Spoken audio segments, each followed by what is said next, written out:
오늘 함께 보실 말씀 출애굽기 16장입니다. 출애굽기 16장 1절에서 12절까지의 말씀입니다. 출애굽기 16장 1절에서 12절까지의 말씀입니다. 합독하시겠습니다. 이스라엘 자손이 온 회중이 엘림에서 떠나 엘림과 시내산 사이에 있는 신광야에 이르니 애굽에서 나온 후 2달째 15일이라. 이스라엘 자손 온 회중이 그 광야에서 모세와 아론을 원망하여 이스라엘 자손이 그들에게 이르되 우리가 애굽 땅에서 고기 가마 곁에 앉아 있던 때와 떡을 배불리 먹던 때에 야훼의 손에 죽었더라면 좋았을 것을 너희가 이 광야로 우리를 인도해 내어 인 온 회중이 죽여 죽게 하는도다. 그때 야훼께서 모세에게 이르시되 보라, 내가 너희를 위하여 하늘에서 양식을 비같이 내리니니 백성이 나가서 일용할 것을 날마다 거둘 것이라. 이같이 하여 그들이 내 율법을 준행하나 아니하나 내가 시험하리라. 6째 날에는 그들이 그 거둔 것을 준비할지니 날마다 거두던 것이 갑절이 되리라. 모세와 아론이 온 이스라엘 자손에게 이르되 저녁이 되면 너희가 야훼께서 너희를 애굽 땅에서 인도하여 내셨음을 알 것이요 아침에는 너희가 야훼의 영광을 보리니 이는 야훼께서 너희가 자기를 향하여 원망함을 들으셨음이라. 우리가 누구이기에 너희가 우리에 대하여 원망하느냐. 모세가 또 이르되 야훼께서 저녁에는 너희에게 고기를 주어 먹이시고 아침에는 떡으로 배불리시니 이는 야훼께서 자기를 향하여 너희가 원망하는 그 말을 들으셨음이라. 우리가 누구냐. 너희의 원망은 우리를 향하여 함이 아니요 야훼를 향하여 함이로다. 모세가 또 아론에게 이르되 이스라엘 자손의 온 회중에게 말하기를 야훼께 가까이 나아오라. 야훼께서 너희 원망함을 들으셨느니라 하니라. 아론이 이스라엘 자손의 온 회중에게 말하매 그들이 광야를 바라보니 야훼의 영광이 구름 속에 나타나더라. 야훼께서 모세에게 말씀하여 이르시되 내가 이스라엘 자손의 원망함을 들었노라. 그들에게 말하여 이르기를 너희가 해질 때에는 고기를 먹고 아침에는 떡으로 배부르니 내가 야훼 너희의 하나님인 줄 알리라 하라 하시니라. 아멘. 할렐루야, 반갑습니다. 저는 홍선준 목사입니다. 바로 말씀을 보겠습니다. 오늘 말씀 출애굽기 16장 1절부터 제가 한번 읽어보겠습니다. 이스라엘 자손의 온 회중이 엘림에서 떠나 엘림과 시내산 사이에 있는 신광야에 이르니 애굽에서 나온 후 2째 달 15일이라. 이제 엘림에서 떠나서 엘림하고 시내산 사이에 있는 신광야에 이릅니다. 신광야에 이르는데 2절 말씀을 보면 이스라엘 자손 온 회중이 그 광야에서 모세와 아론을 원망하여 라고 기록되어 있습니다. 누구를 원망한다고요? 모세와 아론을 원망합니다. 어떤 이유로 모세와 아론을 원망하느냐? 3절 말씀을 보시면 이스라엘 자손이 그들에게 이르되 모세와 아론에게 말합니다. 우리가 애굽 땅에서 고기 가마 곁에 앉아 있던 때와 떡을 배불리 먹던 때에 야훼의 손에 죽었더라면 좋았을 것을 너희가 이 광야로 우리를 인도해 내어 이 온 회중이 죽여 죽게 하는도다. 간단하게 말하면 굶어 죽겠다고 이야기하는 거예요. 굶어 죽겠다라고 하는데 어떻게 표현을 하냐면 고기 가마 곁에 앉아 있던 때. 즉 이 말은 뭐냐? 고기가 가득한 솥, 가마 옆에 이렇게 있을 때, 그러니까 배불리 먹었다는 얘기겠죠. 또 떡을 배불리 먹던 때 이렇게 되어 있어요. 그러니까 애굽 땅에서 고기로 배불리 먹고 또 떡으로 배불리 먹었을 때에 그때 하나님께서 우리를 죽였으면 참 좋았을 건데 왜 이제 여기까지 끌고 와가지고 우리를 굶어 죽이냐 이렇게 얘기하는 거죠. 이거는 과장된 거예요. 예. 그러니까 거짓말이라는 거죠. 애굽에서 종살이를 했는데 이 종살이를 하는데 배부르게 먹은 적이 있었을까요? 고기를 막 먹었어요. 단백질을 막 너희들 노동하니까 힘들지? 아이고 그래 단백질 보충하자 하면서 단백질은 막 줬을까요? 아니죠. 아이 떡 먹자. 떡 먹어. 배불리 먹어. 막 그렇게 줬을까요? 아닙니다. 이건 다 과장된 얘기예요. 그냥 공격하기 위한 말인 거죠. 아이고 그냥 우리 왜 이렇게 힘들게 그냥 그때 죽였으면 좋았을 건데 여기까지 왔고 우리를 굶어 죽이네. 이렇게 말을 하는 거죠. 그렇게 말을 하는데 이건 무엇이냐면 습관이에요. 원망도 습관입니다. 이 사람들이 양식이 없어서 먹을 게 없어서 이렇게 원망하고 그러는 것이 아니라 믿음이 부족해서 믿음이 결핍돼서 불평하는 거예요. 원망하는 겁니다. 그냥 하는 게 아니라 부족해서 믿음이 부족해서 이 원망하는 거죠. 7절 말씀을 한번 같이 보겠습니다. 7절에는 뭐라고 기록이 되어 있냐면 아침에는 너희가 야훼의 영광을 보리니 이는 야훼께서 자기를 향하여 원망함을 들으셨습니다.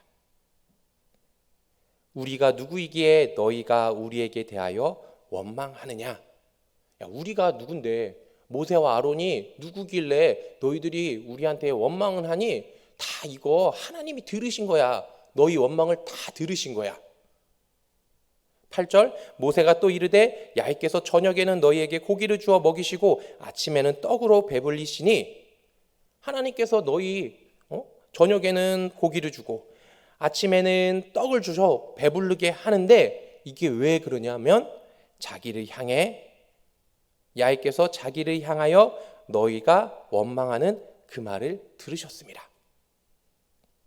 우리가 누구냐? 우리의 원망은 우리를 향하여 함이 아니요 야훼를 향하여 함이로다.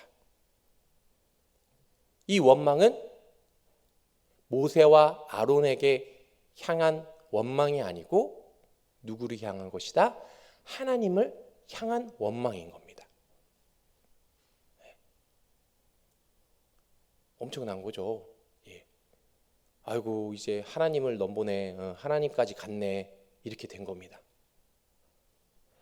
4절 말씀으로 다시 돌아가면 그때 야훼께서 모세에게 이르시되 보라 내가 너희를 위하여 하늘에서 양식을 비같이 내리리니.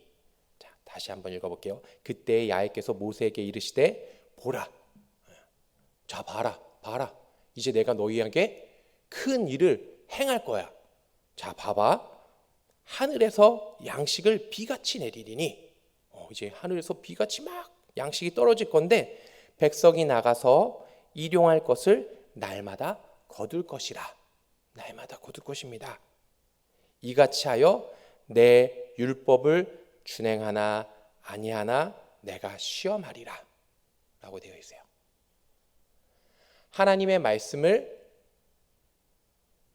듣는지 안 듣는지 순종하는지 안 순종하는지 시험하겠다라고 말씀하십니다. 이것을 히브리어로 다시 돌려보면 하나님 율법 안에서 함께 걷는지 안 걷는지 이것을 시험하겠다는 거죠. 하나님의 말씀대로 걸으면서 생활하는지 걷지 않는지를 시험한다는 거예요. 그러면서 6째 날에는 그들이 거둔 것을 준비할지니 날마다 거두던 것에 갑절이 되리라. 6째 날에는 너희들이 알아둬야 될 것이 있는데 2배로 거둬야 한다. 이렇게 얘기하는 거죠. 만약에 2배로 걷지 아니하고 더 많이 남길 경우 어떻게 되느냐? 개가 그것이 썩어서 벌레가 끼고 냄새가 나게 되는 거죠. 불순종의 결과인 거죠.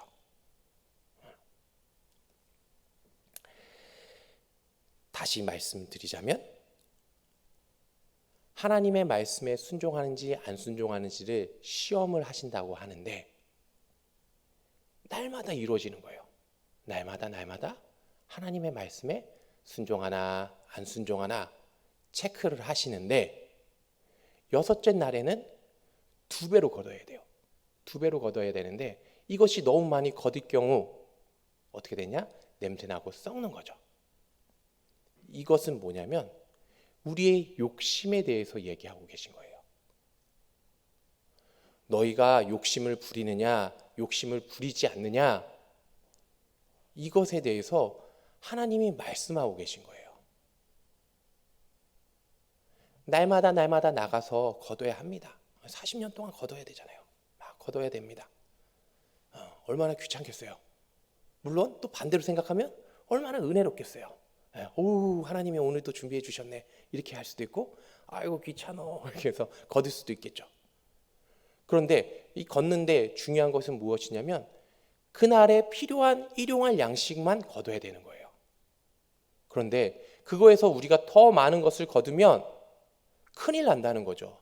냄새가 나고 썩는다는 거죠. 우리의 욕심 때문에 이 모든 문제들이 발생할 수 있다는 것을 얘기하고 계신 겁니다. 우리는 어떻게 해야 합니까? 욕심을 버려야 하는 거죠. 욕심 때문에 우리의 삶은 많이 힘들어져요. 그렇잖아요. 이 욕심을 다 내려놓길 바랍니다. 그러면 이 욕심 때문에 우리가 괴로워하고 있을 때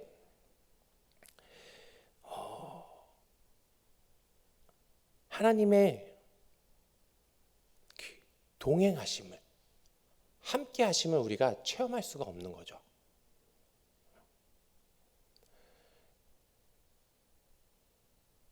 네. 우리가 그분의 말씀 안에 들어가 있을 때 그분의 말씀대로 살 때 우리가 참된 축복을 받아 누릴 수 있는 거잖아요. 그런데 그 욕심이 우리의 삶에 들어오면 우리가 그 말씀대로 살 수가 없게 되는 겁니다. 이제 말씀을 마치려고 하는데요. 우리는 하나님의 말씀에 순종하며 살아야 합니다. 그렇죠? 그런데 그 욕심이 우리의 삶 가운데 들어오면 우리는 그 말씀대로 살아갈 수가 없는 거예요. 그렇기 때문에 그 말씀을 욕심을 내려놔야 합니다. 그렇게 살아갈 때 저와 여러분이 참된 축복을 받아 누릴 수 있는 겁니다. 그렇게 사는 저와 여러분 되시길 바랍니다. 기도하겠습니다. 사랑과 은혜가 충만하신 하나님 아버지 감사합니다. 오늘 주님 앞에 나와 예배케 하시고 또 주님의 말씀을 듣게 하여 주심을 감사합니다. 하나님, 이 시간 주님 역사하여 주시옵소서. 주님의 말씀에 순종하며 살아가는 우리 모두들 될 수 있도록 도와주시옵소서. 날마다 주님의 말씀을 들으며 경청하며 그 말씀에 순종하여 참된 축복을 받아 누리는 우리 모두 될 수 있도록 도와주시옵소서. 주님 감사합니다. 예수님 이름으로 기도드립니다. 아멘.